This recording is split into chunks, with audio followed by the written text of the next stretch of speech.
Gopijana Balabha Girivardhari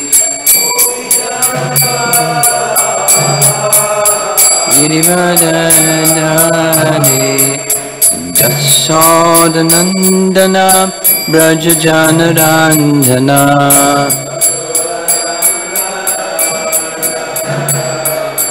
Jasodanandana Brajajanarandhana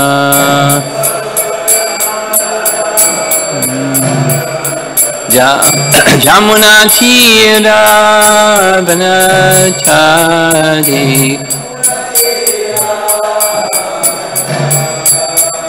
Jamuna Tira Vanachari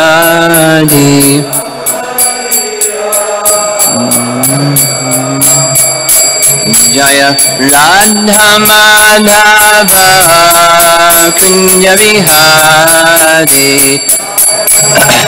Madhava Kunja Vihari Jaya Radha Madhava Kunja Vihari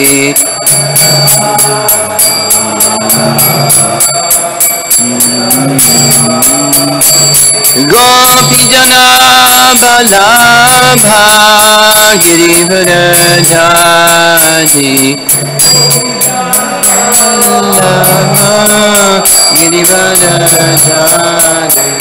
Gopijana Balabha Girivardhari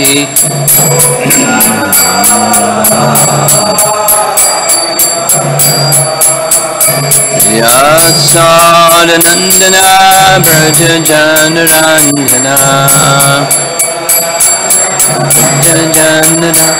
Yasodanandana Brajajanarandhana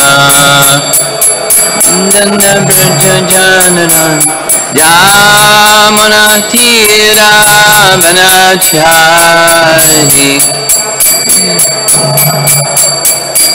Jamana Tira Vanachari Jaya Radha Madhava Kunja Vihari Madhava Kunja Vihari Jaya Radha Madhava Kunja Vihari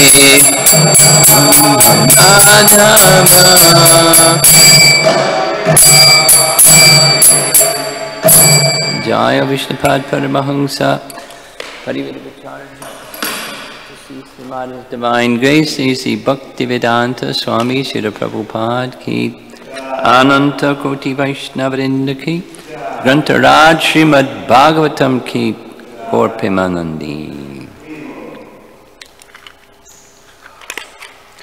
Om Namo Bhagavate Vasudevaya Om Namo Bhagavate Vasudevaya Om Namo Bhagavate Vasudevaya Text 25, Canto 10, Chapter 3 Nashte loke dvi parardha davasane Mahabhuteshvadi bhutam gatesho Vyakte vyaktam kala vegena yate Bhavan ekakshishyate shesha sangya Nashte loke dvi parardha dvasane Mahabhuteshvadi bhutam gateshu Vyakte vyaktam kala vegena yate. Bhavan ekakshishyate shesha sangya.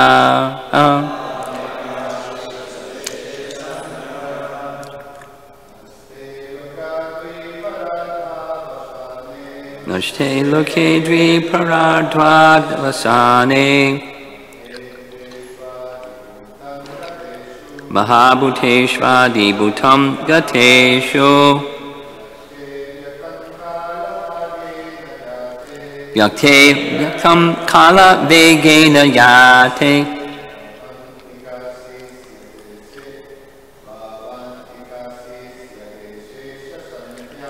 Bhavan ekakshishyate shesha sangyaha.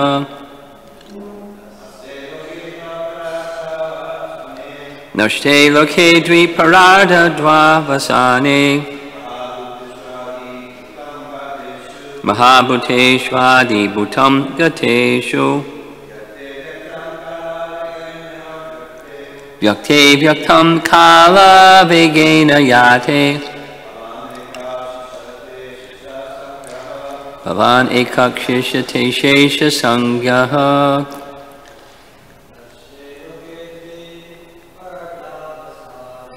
Nashte loke dvi paradha vasane. Mahabhuteshvadi bhutam gateshu. Vyakte vyaktam kala vegena yate. Bhavan ekakshishyate shesha sangyaha.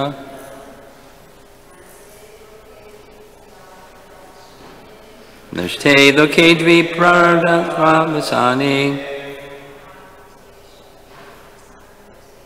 Mahabhuteshvadi bhutam gateshu. Vyakte vyaktam kala vegena yate. Bhavan ekakshishyate shesha sangyaha. Nashte, after the annihilation, loke, of the cosmic manifestation, dvi prarada avasane, after millions and millions of years, the life of Brahma, Mahabhuteshu, when the 5 primary elements, earth, water, fire, air, and ether, Adi bhutam gateshu, enter within the subtle elements of sense perception. Vyakte, when everything manifested. Avyaktam, into the unmanifested.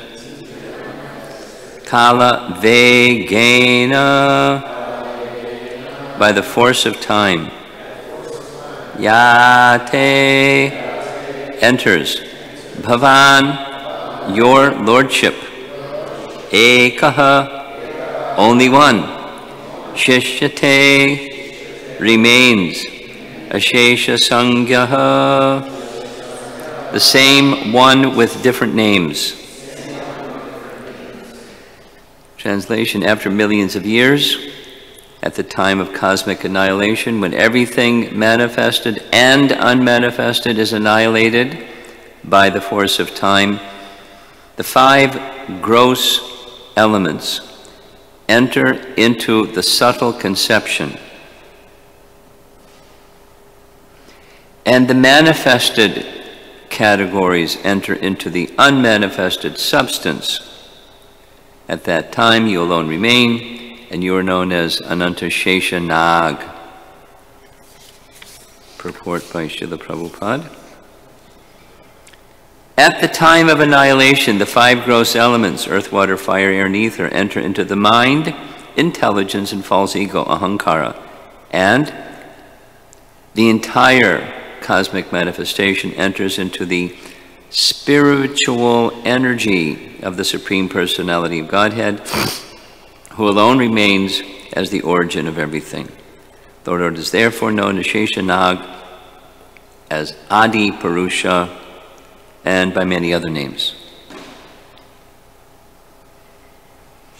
Devaki therefore prayed, quote, so it's restating, broken down a little bit further. After many millions of years, when Lord Brahma comes to the end of his life, the annihilation of the cosmic manifestation takes place. At that time, the 5 elements, earth, water, fire, air, ether, enter into the Mahat Tattva. The Mahat Tattva again enters by the force of time into the non-manifested total material energy. The total material energy enters into the energetic Pradhan, and Pradhan enters into you. Therefore, after the annihilation of the whole cosmic manifestation, you alone remain with your transcendental name, form, quality, and paraphernalia. Continuing the quote, my dear Lord, I offer my respectful obeisances unto you because you are the director of the unmanifested total energy and the ultimate reservoir of the material nature. My Lord, the whole cosmic manifestation is under the influence of time, beginning from the moment up to the duration of the year.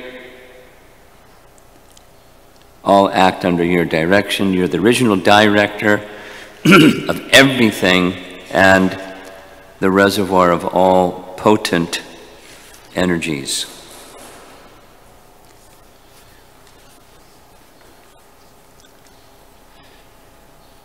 So many things here. Again, I'll mention the irrational feature of Devaki's fear when she knows the position, Krishna, the infallible. When everything is annihilated, he remains. So the irrationality is, I'm fearful that Kamsa may come and try to kill you. It's a transcendental emotion, her parental affection, that's in conflict with her transcendental knowledge of Krishna's position. And another point is, she's well acquainted with the scriptures. One of the formidable or mountain kind of categories of understanding is the process of creation, and she understands it. She's a lady, but she understands it. But she understands it, and she understands it very well. And so she's acquainted with the scripture, because who can understand these things otherwise? We can't. Vyasadeva could, because he compiled the Vedas, but he received that knowledge directly from Narada, who received it directly from Brahma, who understood it, receiving it directly from the Supreme Lord. So we can understand these things through the process of hearing. Descending knowledge comes through the process of hearing. And otherwise, the other process of knowing is ineffective. To know. So there's different theories, and big scholars and scientists and people have their theories.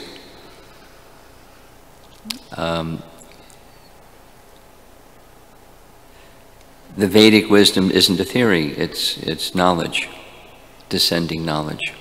And she knows. And she has full faith in the scripture, and she has full faith in the Supreme Lord. So now another point is the force of time, kala vegena. We know this word vega from Nectar of Instruction. Vega. Prabhupada is translated there as urge. Vacho vegam, manasa, krodha, vegam, vegam. Vega means urge or pushing. Here it's the force of time, kala vegena. So we can understand behind those 6 urges mentioned in Nectar of Instruction, there's the force of time, because time moves everything. And time, as we know it, acts upon souls whose consciousness is turned away from Krishna. And so there's pushings that are acting on us. And guess what? Time is stronger than us. That's one of Krishna's potencies directly. We have some free will, we can turn this way or that way, but time is moving things. Time is moving matter. It's how creation begins, and by the force of time, Purusha, Maha, Vishnu, withdrawing the force of time, or Rama Devi doing that on his behalf, you pull the plug and the whole show stops. So, kala vegena, time is behind everything. And we know from Bhagavad Gita, time I am.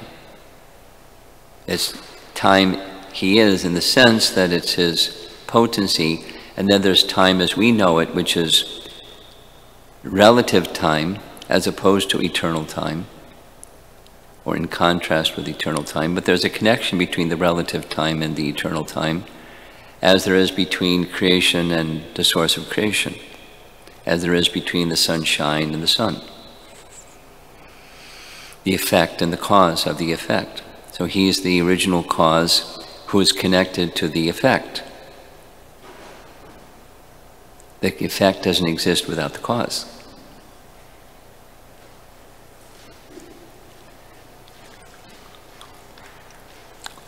And that goes to the previous verse. There's a connection between the previous verse.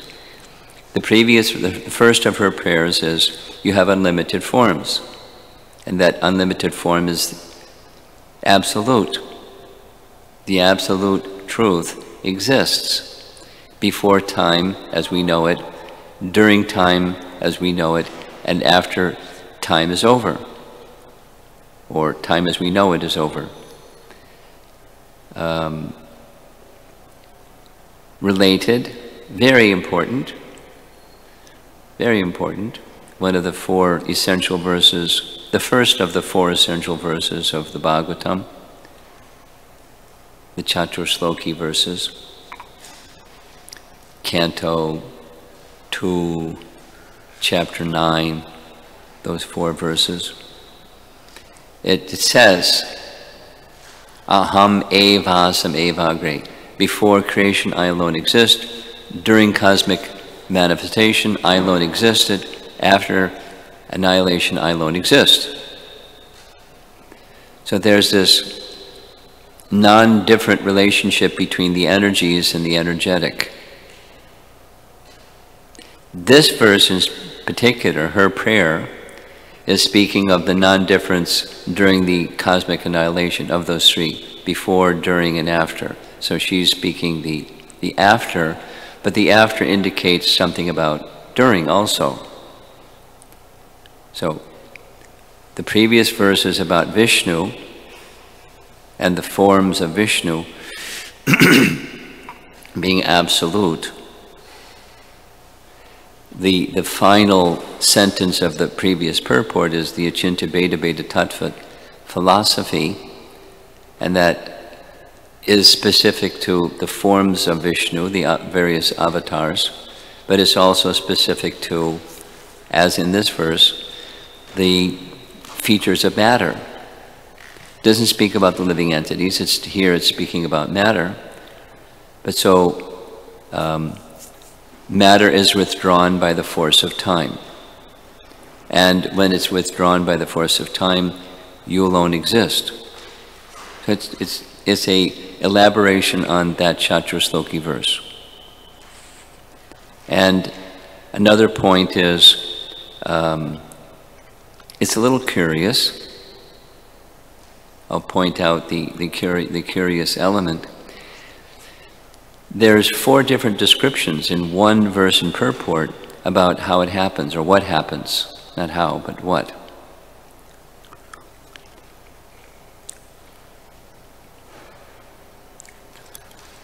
In the word for word, from the second line, Adi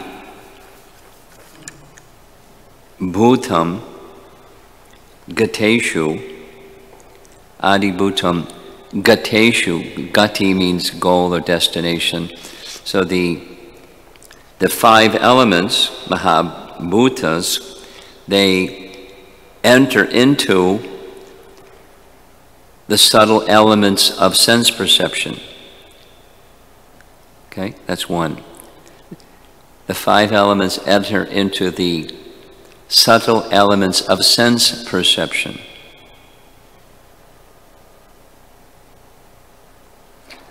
In the verse, number 2, the 5 elements enter into the subtle conception.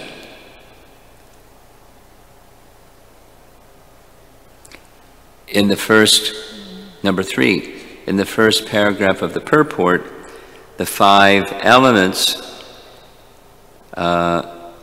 enter into, the 5 elements enter into mind, intelligence, and false ego.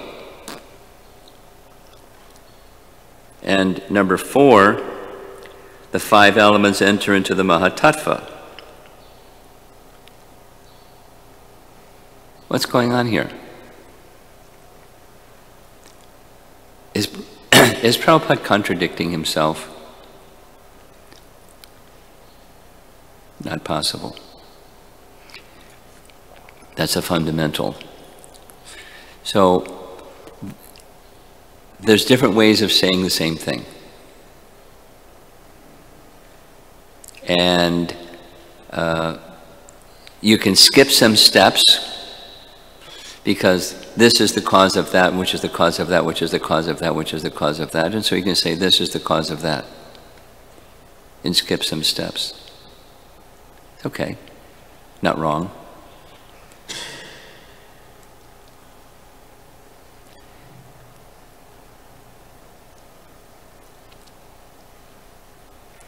The subtle elements of sense perception, those of you that are just love the process of creation topic, along with the element, each element comes the sense and the object of the sense. So let's say fire. With fire comes sight and comes the sense of perception, of seeing. Not just the eye, but the sense of perception. It's subtle with the element. So, to see form. So, and smell, and so there comes nose and the sense of smelling. So even if your nose is broken or something, it's not functioning, the sense, the subtle sense is there. And before those comes false ego, right? The first element that separates out of the Pradhan is false ego. And then false ego mixes with the modes of nature, and then different things separate out in contact with false ego in the modes of nature. So there's the slow motion, and then there's the in-between motion, and then there's just the big jump. So you can say he enters into false ego. That's what's in the... At the time of annihilation, the 5 gross elements, earth, water, fire, air, ether, enter into the mind, intelligence, and false ego. But before the mind and intelligence, there's the false ego mixing with the modes of nature. Goodness comes the mind, passion comes material intelligence, and ignorance comes the 5 elements. So the 5 elements merge into the 5 gross elements, merge into the subtle elements, but that goes back to the false ego. So here's Vishwanath Chakravarti Thakur's explanation. The 5 elements enter into Adibhuta. That's in the verse. Mahabhuteshu Adibhutam Kateshu. The 5 elements enter into Adibhutam, which he has translated as ahankara. But there's some steps that in the purport Prabhupada is unpacking, and it can be further unpacked.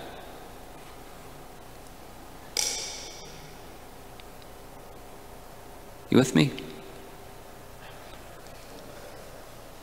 Okay, good. Good. It's not a contradiction, it's just a simplified explanation or more complete explanation, or even a more complete explanation, that there may be some steps left out. Then Vishwanath says, from that, the Adibhutam or ahankara, it merges into the vyaktam. Vyaktam is mahatattva. And then the mahatattva merges into pradhan, or the avyakta. Those terms are in the verse. Vyakte avyaktam.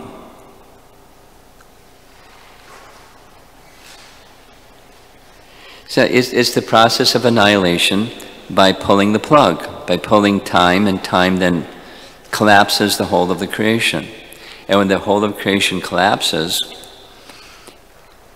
what's left is the source of everything. Now there's another kind of puzzling thing, reading from the purport, paragraph 1, the entire cosmic manifestation enters into the spiritual energy. Well, what's Pradhan? Pradhan is the undifferentiated totality of material elements. And Pradhan is a reflection or shadow or maid servant of Ramadevi, the internal potency.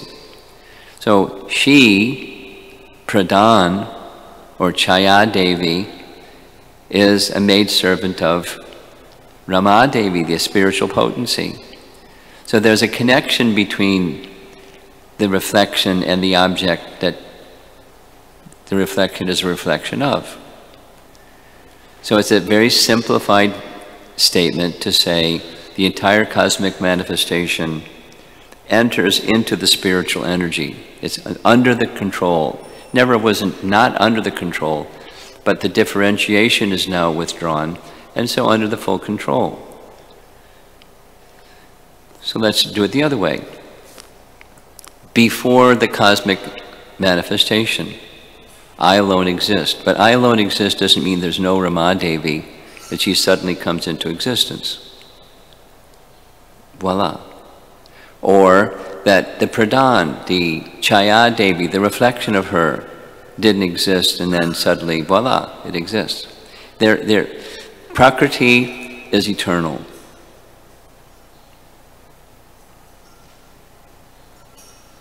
Sometimes manifest, sometimes not manifest. Sometimes manifest, sometimes not manifest. But Prakriti is eternal. There's the 5 topics of Bhagavad Gita, and one is temporary. Karma is the one that's temporary, but Prakriti is eternal, as are the living entities, time, the Supreme Lord, and Prakriti, they're eternal. Karma is temporary.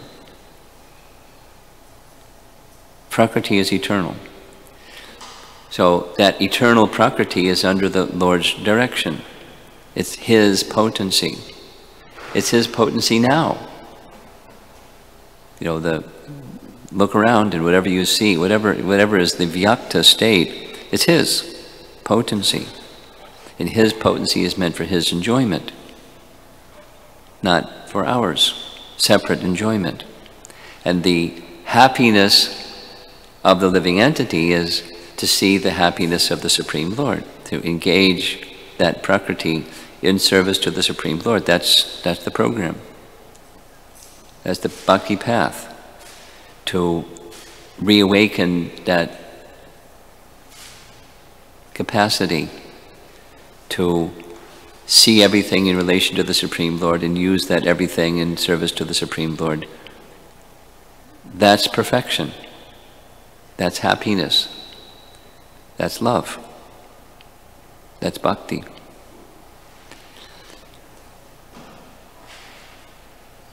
So Devaki gets it. She's a pure devotee. And she's stating, as she's seeing this form of Vasudeva Krishna standing before her, not a little baby yet, but a form of Vasudeva Krishna standing before her with all the symbols of Vishnu, etc. She understands exactly who he is.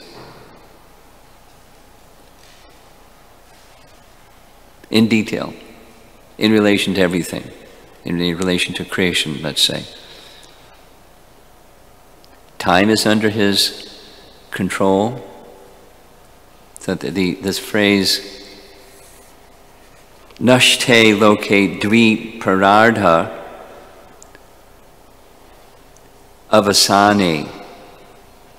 Dvi parardha, if you read carefully the Bhagavatam, the calculation of time by the atom, the biggest measure of time, or one of the biggest, is dvi parardha. So the life of Brahma is made of 2 of those, half and half, 50 years and 50 years. That's dvi parardha.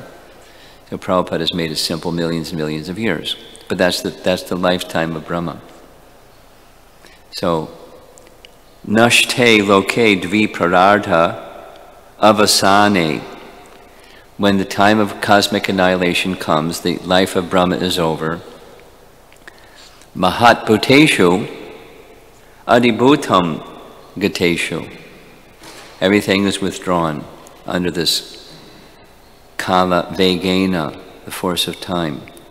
And then into the vyakta, into the avyakta. Bhavan eka, your lordship, you're one entity.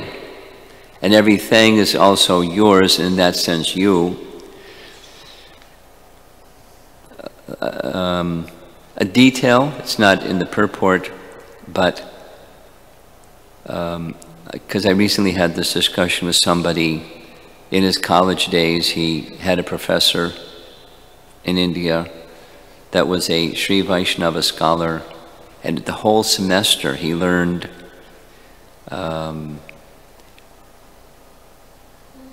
Ramanuja's teaching.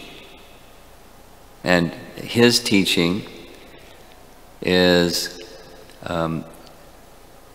everything that exists is inherently within Narayana. Who knows the name of his Vada, his doctrine? Vishishta Advaita. No, Vishishta. So Vishishtas are attributes. And everything is an attribute, and it adheres or is inherently within Narayana. And those vishishtas, or the attributes or everything, is absolutely non-different, advaita. Now, the distinction with Mahaprabhu's teaching is different and non-different. I won't go there too much, but it's quite similar but different. Oneness and difference at the same time. And there's a reason for why that difference is important. But then when that state where everything is back into its avyakta condition, the vishishtas or the attributes or the potencies under the force of time are brought back to the state of oneness, not absolute oneness, but oneness and difference kind of oneness, then shishyate, what remains is ashesha sangya. Ashesha sangya. And this ashesha sangya is spoken of in different terms. Ashesha sangya, and the word for word is the same one with different names.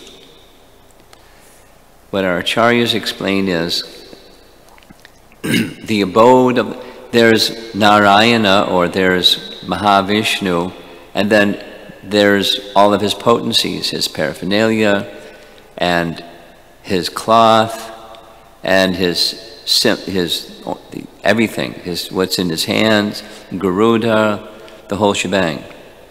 That's manifest by Asheshanag.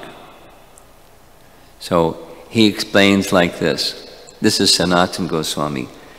Because you remain ava shesha. What's left, that's shesha or ava shesha, and thus his name, shesha, unlimited. That's how Prabhupada is often translated, shesha, unlimited. He has unlimited mouths, he's unlimited hoods. How many hoods? Unlimited.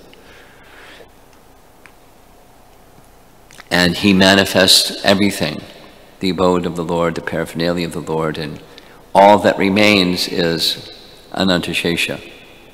So Anantashesha doesn't mean just the serpent bed of the Supreme Lord. It's everything, the whole spiritual world, as described in Bhagavad Gita.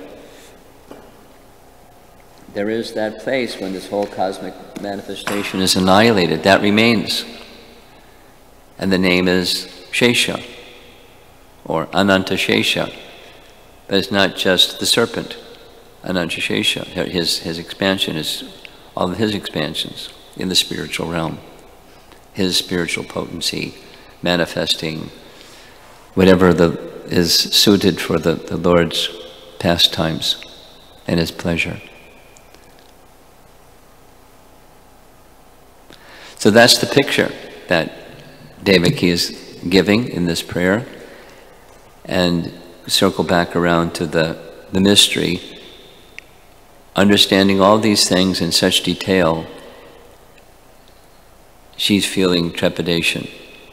Kamsa may come and try to kill you.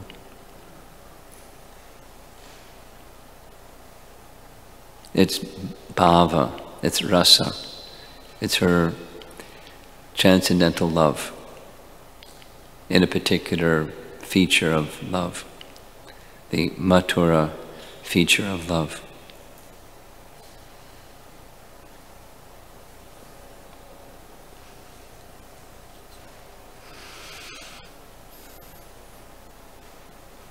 Microphone?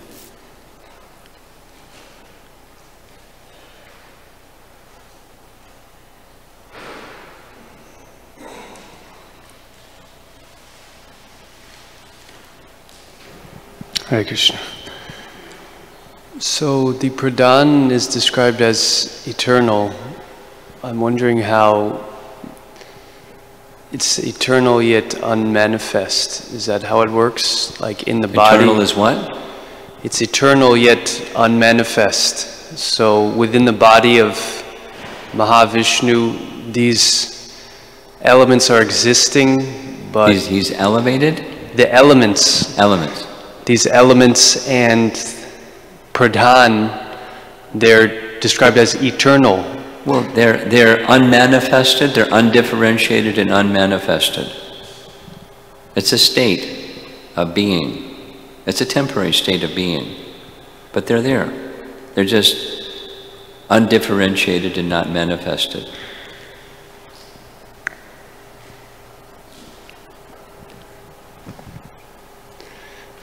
My other question is, in these 5 topics of Bhagavad Gita, karma is considered temporary. Yeah. But could the karma also be considered at some point manifest, at some point in other words, the distinction? Karma isn't eternal, not just sometimes manifest, not manifest. It's not substantial, and Prakriti is. It's Krishna's eternal potency. I think I understand your question. The state of being of Prakriti may be whatever it may be. The Prakriti is eternal. Karma is not. It's a product of the others. And so it's not eternal. It's just hard to consider something as eternal. In other words, what's the difference between existing and not existing, or manifest and unmanifest? If something is not present, what's the difference between that and not existing? What's the difference between the unmanifest and which aspect of it is still existing if it's unmanifest? You're asking your question again. Yeah, it's the same question. Trying to understand. The words are different, but it's the same question.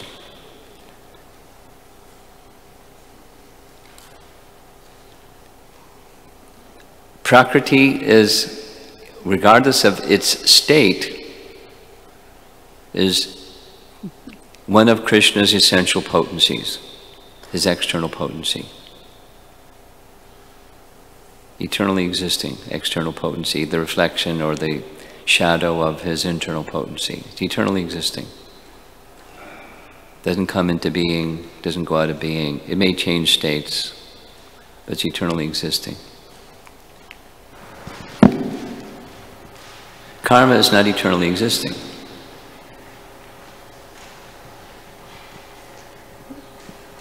It has a similar feature. Now you see it, now you don't. So maybe that's where the confusion comes. But it's not just now you see it, now you don't. It's not eternally existing, it's insubstantial. You can ask it again. Continue. This is a different question now. Sometimes the Pradhan is described in the 12th canto as like a void. Is that a similar conception of some of the Buddhist? Have you heard that correlation between the Buddhist nirvana? I'd like to see the place, the reference, and the commentary of our acharyas before I say too much about it. There are sections of the Bhagavatam that impersonalists love. Aha! Just see. And then there's the position of the whole of the Bhagavatam, and those passages need to be understood in light of the whole of the Bhagavatam.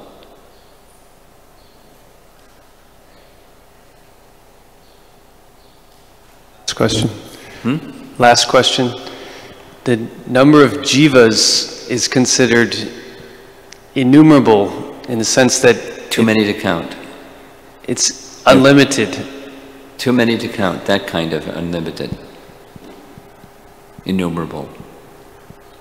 But finite. Because I thought I heard that there's a set number, but you can't count it. But Gokulananda showed me a reference in Chaitanya Charitamrita that says that it's ananta, unlimited, or... So how do we, this comes into scholarship. And then for scholarship, we're dependent upon our acharyas. And for us, our founder acharya is the principal acharya. So it's similar, this question you're raising is similar to the question of anadi. The living entity in its conditioned state is anadi, since time immemorial. And Prabhupada's rendering is almost universally, pretty consistently, so far back in time you can't find the beginning.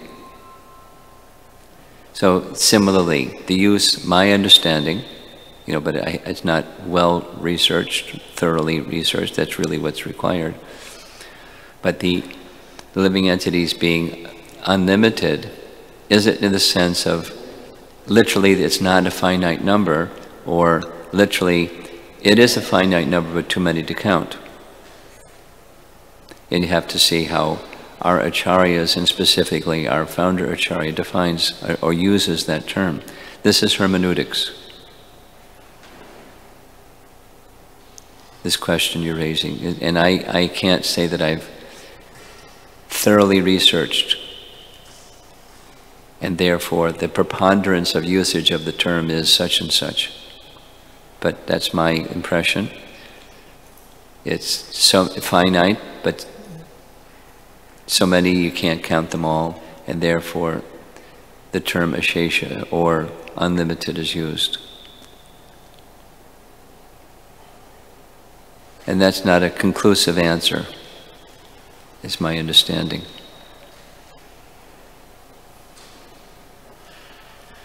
I'm wondering how we can get a more complete understanding of the concept of time. I think... Good luck. I think in terms of like just seeing a clock and seeing it like go around, that's just all I think of as time. It's just like the time. It's a fascinating topic. It's the final topic that Sadaputta was writing about and teaching about and speaking about and exploring. It's a concept that Einstein, found very interesting. And for us, we have to use our discerning capacity, but our discerning capacity is fully dependent upon hearing, not the other. The power of the mind to speculate. It's beyond that. So your question was how to thoroughly and properly understand time, and my answer is by hearing. And we have to hear from the right source. And otherwise, our understanding will either be, we just accept that for now it's limited. And being curious, wanting to know, that's good. But make sure the instrument that you use to try to know is the right one. It's the ear, hearing from the right source. And then hearing again and hearing again and hearing again. And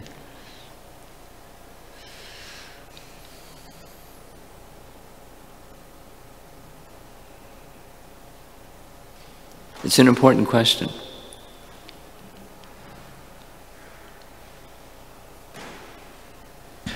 Thank you, Maharaj.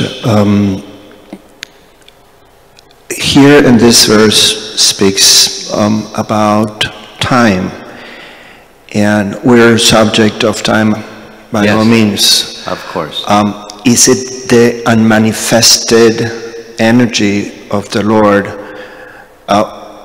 subject to our lifespan, or is subject to our lifespan? Yes. Or is it some kind of energy that our senses cannot perceive due that we're unperfect? Well, you gave two options, and I think that the first of the two options needs to be stated in reverse order. our lifespan is under the control of time, or subject to the influence of time. Time is going to determine our lifespan. Yeah. Not our lifespan determines time. Our lifespan may be a measure of time, a way to measure time, but it's time that determines our lifespan. What was the second option? No, but the question is, I want to come across, is our lifespan. Our lifespan. Yeah, our lives. I was born and I'm going to die. Yeah. Is it before my life begins and after it ends? Is the unmanifested, is because it is unmanifested? Is what unmanifested? The Pradhan. Is what unmanifested? The unmanifested energy of the Lord. It's eternally existing, so certainly it's existing before you exist. Or has nothing to do with the senses. Is it manifested? It has nothing to do with your ability to perceive it. It has something to do with senses, because the senses are part of Pradhan in the unmanifested state, and then becomes the manifested state. And then, the mixing of the manifested states to make stuff, make bodies and species and senses and sense perception and sense objects and the whole deal. So Pradhan in our lives while we're living, we can perceive it if we do the proper training or... You can't perceive it because the undifferentiated has now become differentiated. Its state of existence has changed through the influence of time. And now it's elements. It went from Pradhan to Mahatattva to differentiation of those elements and then mixing of those elements to make. So time is moving the whole machine, and Pradhan in its unmanifested state is no longer unmanifested, it's in the manifest state. And then it will return back to the unmanifest state through passage of time, through the influence of time, which is under Krishna's will or sanction. Is that all right? Did it hit the nail? Yes? Thank you. Okay. A little on the same line, you mentioned the influence of time on our urges, on the urges, behind the urges is time. Yes. The force of time. I wanted to understand a little better that principle. You want me to speak on that topic? Yeah, if Well, just explain it. It's simple. Just take a giant step back. There's some urge over here. Where does that urge come from? What enables the urge to be an urge? Force of time. Force of time is moving the whole show. A little subset of that whole show is the urge for this and that. I want to speak something, I want to eat something, I get angry. And so the urge of those things have behind it an energetic source. And say, conversely, pull the plug on the force of time, urges are over. They're dependent upon time, they're resting on time, they're moving according to the force of time. And, guna and karma. But you have guna because it's part of prakriti, but you don't have karma without time. So that's the unpacking. It's in the background. The unseen hand of the Lord. The force of time, his Kala Shakti. Kala Shakti in its temporal sense, in the creation sense, because in the spiritual realm, time as we know it is absent. It's eternal time. Something else is going on there. Things aren't created and destroyed. There's no karma. There's something that may help you, Acharya Nishta. In the spiritual realm, there's no karma.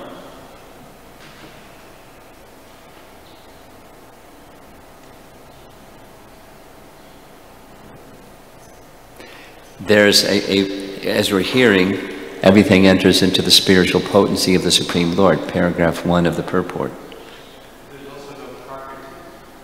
Yeah, but that's the prakriti is resting, the shadow is resting upon the object.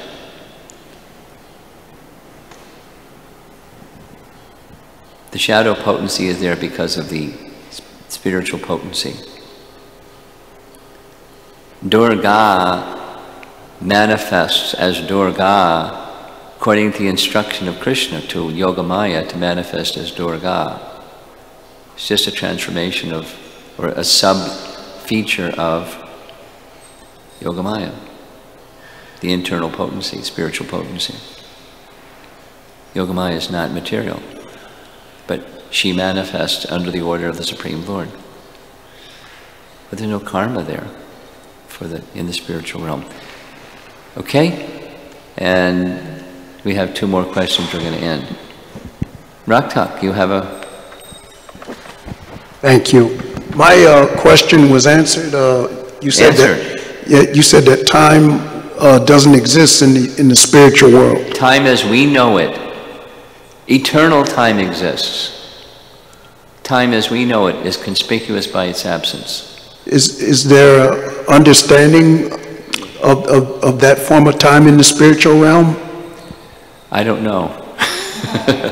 There is, here's what Jiva Goswami says. You know, what people understand there about time, I don't know. But what Jiva Goswami says is, although time is eternal,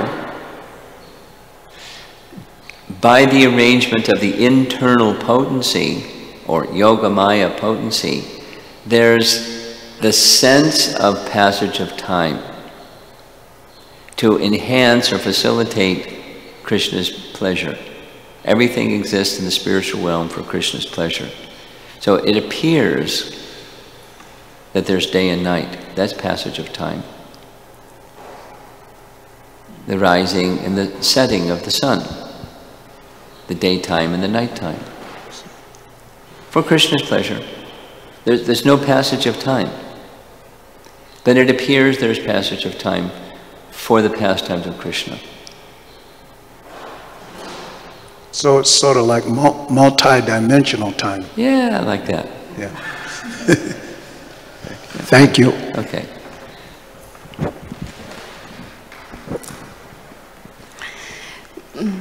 Maharaj, first I wanted to share an appreciation that all Srila Prabhupada's purports are so detailed. So like detailed. Like everything is there. made.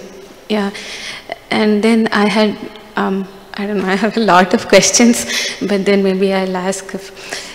So Maharaj, when we say that we have 8,400,000 species, does it mean that those species are in the whole of the cosmic manifestation or in one universe? Yes.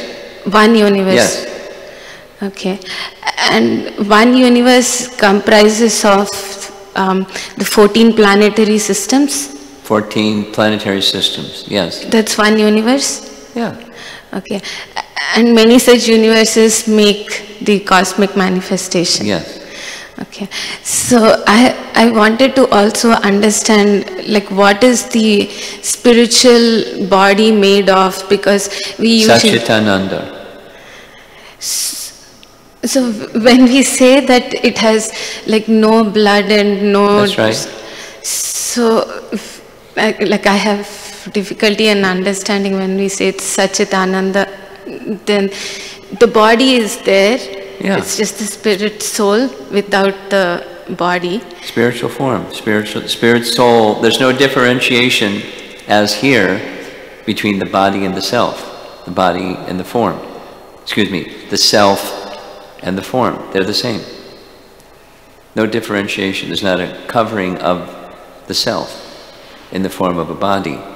The self manifests in spiritual form. There's no covering.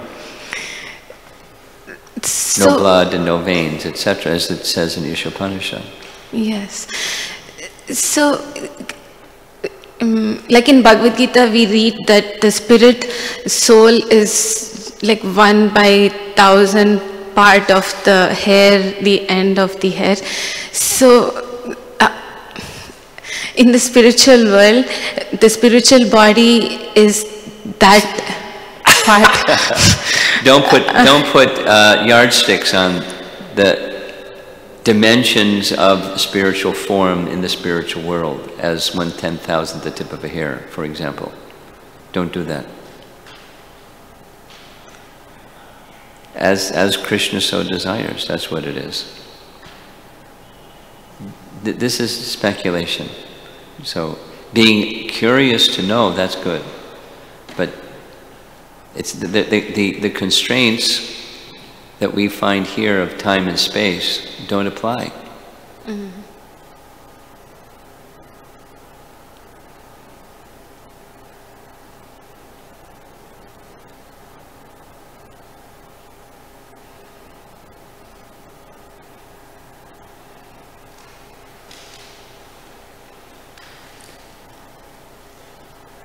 Here's a for example.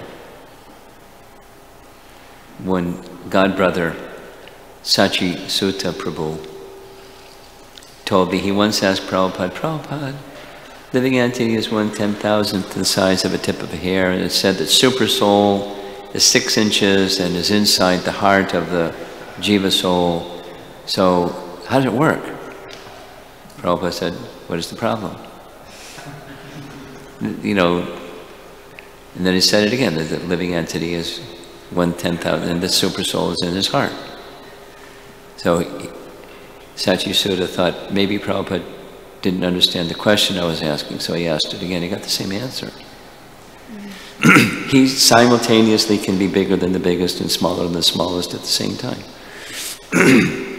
There's other answers to that, but don't use material yardsticks to understand what isn't the manifestation of the spiritual realm. According to Krishna's pleasure, that's what it is.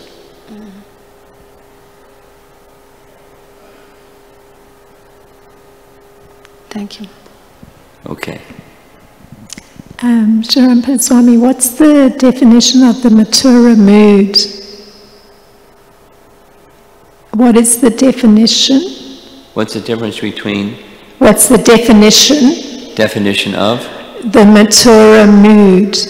That's definition of? The Mathura. Mathura Leela? Mathura mood of that's being shown here. Subal?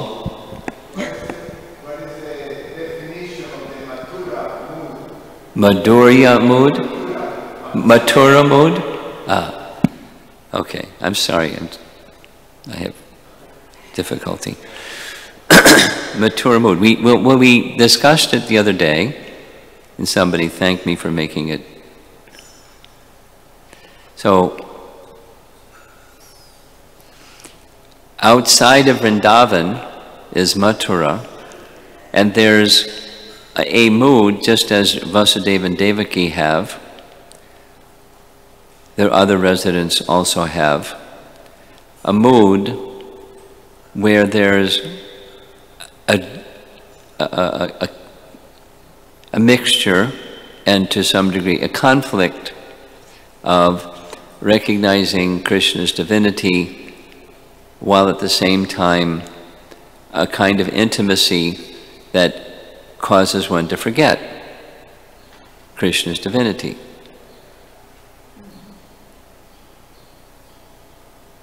Exactly what we're hearing. So it's a mood of love. They have the capacity to recognize Krishna's divinity. At the same time, there's another force operating in their consciousness, in their loving relationship with Krishna, where they're a tendency to forget. Now, sometimes this is more prominent and sometimes that is more prominent. And that has to do with Krishna and Krishna's pleasure. Like when Krishna comes into the prison house and frees Vasudeva and Devaki because he just killed Kamsa, the one who was the terror of the universe. And they were astonished. Although here we're hearing they know what's going to happen, they were also astonished that he killed Kamsa. And so when they came before Vasudeva and Devaki, Krishna wanted to be embraced. And they were.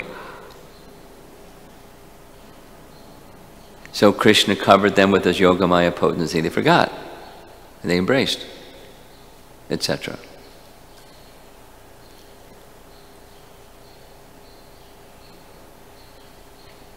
Distinct from, we don't have that situation in Vrindavan. And then further is more of the Aishvarya, certainly some of the Madhurya, but more of the Aishvarya in Dwarka. And then further in Ayodhya, it's not the same, but some Madhurya and more Aishvarya, and then Vaikuntha's Aishvarya. Is that Srila Prabhupada ki? Yeah.